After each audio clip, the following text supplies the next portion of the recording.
So here's the best practices for ordering jumbo prints.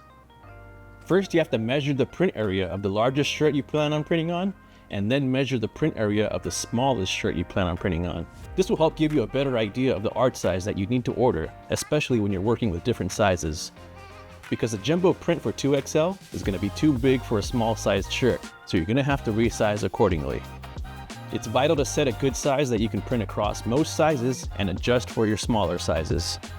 So to give you an idea of how I do this, here I have 3 different size shirts. This is the smallest I plan on printing on, and the largest I plan on printing on, and the size in between. This is a 2XL, a large, and a small.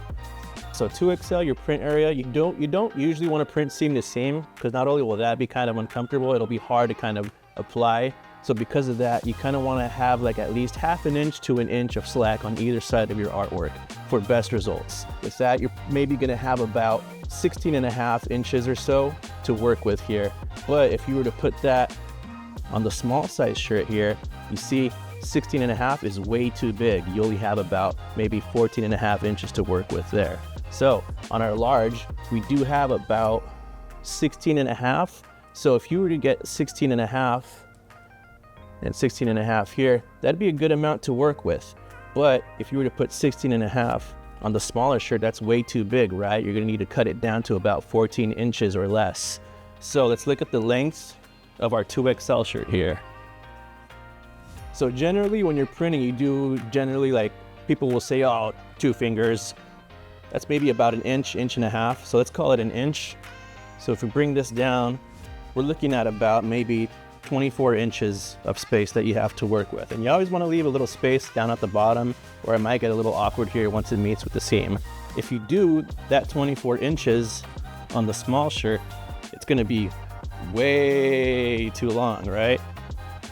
So if you look at the small shirt right here and 24 inches, you're going off the shirt at that point. There's no shirt for you to print on. That's why I'm saying you want to measure these and go off of these measurements when you're placing your order for your jumbo prints.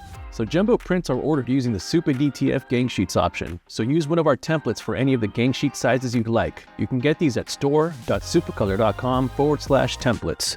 For this example, I'll be setting up a 22 by 24 gang sheet.